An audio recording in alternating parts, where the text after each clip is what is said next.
నాగర్ కర్నూలు జిల్లా మైనారిటీ పాలూర గురుకుల పాఠశాలలో అవినీతి ఘటనపై ప్రిన్సిపల్ స్పందించారు. విద్యార్థుల అడ్మిషన్లలో చేతివాటంపై టీ న్యూస్ ఓ కథనం ప్రసారం చేసింది. టీ న్యూస్ కథనంతో స్పందించిన పాఠశాల ప్రిన్సిపల్ విచారణ చేపట్టారు. అక్రమ వసూళ్లకు పాల్పడిన warden Darvesh, data entry operator మస్తాన్ను సస్పెండ్ చేశారు. ఇలాంటి ఘటనలు పునరావృతం కాకుండా చర్యలు తీసుకుంటామని ప్రిన్సిపల్ తెలిపారు.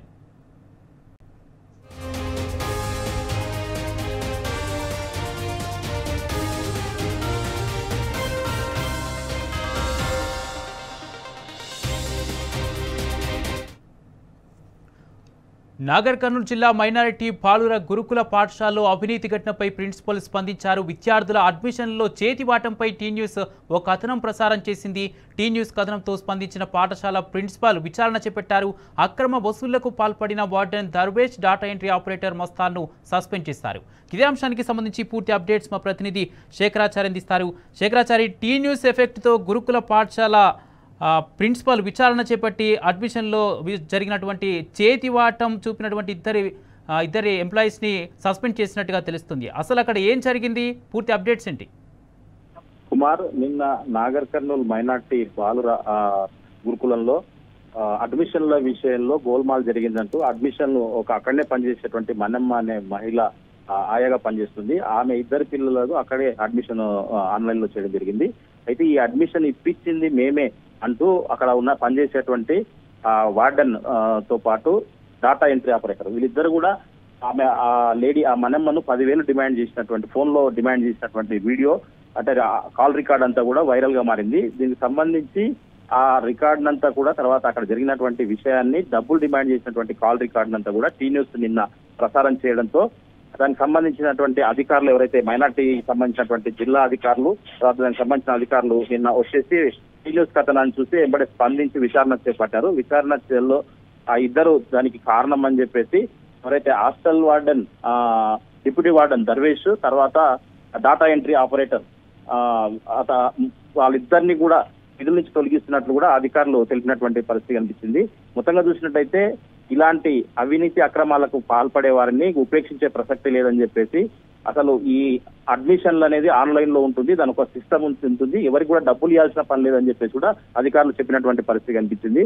మొత్తంగా చూసినట్టయితే ఈ మధ్యకాలంలో మైనార్టీ గురుకుల పాఠశాల కావచ్చు, తర్వాత బీసీ గురుకుల పాఠశాలలో కావచ్చు, నాగర్ కర్నూలు జిల్లాలో కొంతమంది అక్రమార్కులు పాటు కొంతమంది పైన అంటే కొన్ని గురుకులాల పైన పర్యవేక్షణ లేకపోవడంతో ఇదంతా కూడా ఒక గందరగోళ పరిస్థితి ఏర్పడింది.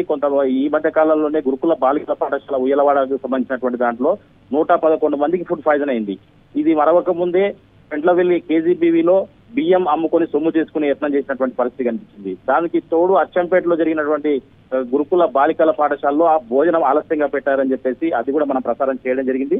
ఇవన్నీ కూడా గురుకులాలలో ఈ మధ్య కాలంలో పర్యవేక్షణ లోపమో మరి ఏంటో గానీ మొత్తంగా అయితే అస్తవ్యస్తంగా మారినటువంటి పరిస్థితి కనిపించింది. దానికి తోడు కొంతమంది అక్రమార్కులు అవినీతి పాల్పడుతూ డబ్బులు వసూలు చేసే కార్యక్రమం ఈ మైనార్టీ గురుకుల పాఠశాల జరిగింది. దీన్నంతా కూడా టీ న్యూస్ నిన్న ప్రసారం చేయడంతో స్పందించినటువంటి అధికారులు దాంట్లో ఎవరైతే ఇద్దరు ఈ డబ్బులు డిమాండ్ చేసినటువంటి కాల్ రికార్డు ఉందో ఆ రికార్డు ఆధారంగా అక్కడికి వచ్చేసి గురుకులానికి వచ్చేసి అధికారులు విచారణ చేసి వాళ్ళిద్దరిని కూడా విధుల నుంచి తొలగించినట్టుగా ప్రకటించారు. దీంతో పాటుగా ఆ ఇద్దరు ఆ ఫోన్ రికార్డు లో ప్రిన్సిపల్ కూడా డబ్బులు ఇవ్వాలి అన్న అదొకటి అయితే అక్కడ విద్యార్థుల చేత వెట్టి చాకిరీ చేయించారని దీనిపైన కూడా విచారణ జరుగుతుంది. ఈ విచారణ అంతా కూడా ఈ అధికారులు ఉన్నతాధికారుల దృష్టికి తీసుకెళ్లాం. ప్రిన్సిపల్ పైన కూడా ఎలాంటి చర్యలు ఉంటాయని చెప్పేసి వెయిట్ చేయాల్సి ఉంటుందని చెప్పేసి కూడా వాళ్ళు చెప్పినటువంటి పరిస్థితి కనిపించింది. మొత్తంగా చూసినట్టయితే ప్రభుత్వం గురుకులాలను కొంత నిర్లక్ష్యంగా పట్టించుకోవడం, పర్యవేక్షణ లేకపోవడం వల్ల చాలా ఇబ్బందులు అయితే ఏర్పడతా ఉన్నాయి. విద్యార్థులు చదువు భోజనం పైన శ్రద్ధ లేకుండా సొంత వ్యక్తిగత పనుల మీద అందులో పనిచేసే వాళ్ళు కొంతమంది నిర్లక్ష్యంగా వ్యవహరించడం, వీళ్ళ పైన ఎవరైతే పర్యవేక్షణ చేయాలో వాళ్ళు సక్రమంగా చేయకపోవడం వల్ల ఇదంతా జరుగుతుందని చెప్పేసి కూడా పలువురు ఆరోపిస్తున్నటువంటి పరిస్థితి కనిపిస్తుంది. ఏదేమైనప్పటికీ నిన్న టీ న్యూస్ ప్రసారం చేసినటువంటి మైనార్టీలో అడ్మిషన్ల విషయంలో చేతివాటంలో డబ్బులు దండుకోవాలని చూసిన వారిపైన టీ న్యూస్ లో వచ్చినటువంటి వార్త ప్రకారంగా వాళ్ళ పైన వేటు పడిందని చెప్పవచ్చు. Kumar, right, thank you Shekharachari. Nagar Kurnool బాలూర్ల మైనార్టీ గురుకుల పాఠశాలను నా యొక్క business officer Zameer Khan sir గారు మరియు అకాడమిక్ కోఆర్డినేటర్ సలీం సార్ మరియు టీమ్ మెంబర్స్ మసూద్ సార్ రావడం జరిగింది. ఇక్కడ రావడానికి ముఖ్య ఉద్దేశం ఏంటంటే మన సోషల్ మీడియా మాధ్యమం ద్వారా మనకి ఏం తెలిసిందంటే ఇక్కడ ఉన్నటువంటి సిబ్బంది స్క్రాప్ అంటే మనకు పాడైపోయినటువంటి ఐటమ్స్ ఉంటాయి, వాటిని ఇళ్ళల ద్వారా మోపించడం, ఆ తర్వాత వాటిని అమ్మడం ఇది జరుగుతుంది. ఇంకో అలిగేషన్ ఏంటంటే ఇక్కడ పనిచేస్తున్నటువంటి డిఓ, డాటా ఎంట్రీ ఆపరేటర్ అంటారు, డిఓ మరియు డిప్యూటీ వార్డన్గా పనిచేస్తున్నటువంటి వ్యక్తులు ఇక్కడనే పనిచేస్తున్నటువంటి ఒక హెచ్కేఎస్ యొక్క పిల్లల అడ్మిషన్ కొరకు డబ్బులు అడగడం జరిగిందని, వాటికి సంబంధించినటువంటి వాయిస్ మెయిల్ మాధ్యమంలో ఇప్పుడు సోషల్ మీడియా మాధ్యమంలో మనకు వైరల్ అవుతుంది. సో ఈ విషయాలను ఖచ్చితంగా ఏమున్నాయి, దాని యొక్క జస్టిఫికేషన్ ఏముంది, ఏం జరుగుతుందనే విషయాన్ని తెలుసుకోవడానికి నా టీంతో ఇక్కడ రావడం జరిగింది. ఈ విషయాన్ని నేను మా పై అధికారులు, మా యొక్క సొసైటీ చైర్మన్ మన షఫీల్లా సార్ గారికి కూడా తెలియజేయడం జరిగింది. ఒక్క విషయం ఏంటంటే, తప్పు ఎవరు చేసినా సరే వారిని ఏ మాత్రం ఉపేక్షించేది, వాళ్ళు చేసినటువంటి తప్పుని ఉపేక్షించేది లేదు, వాళ్ళు శిక్ష అర్హులు.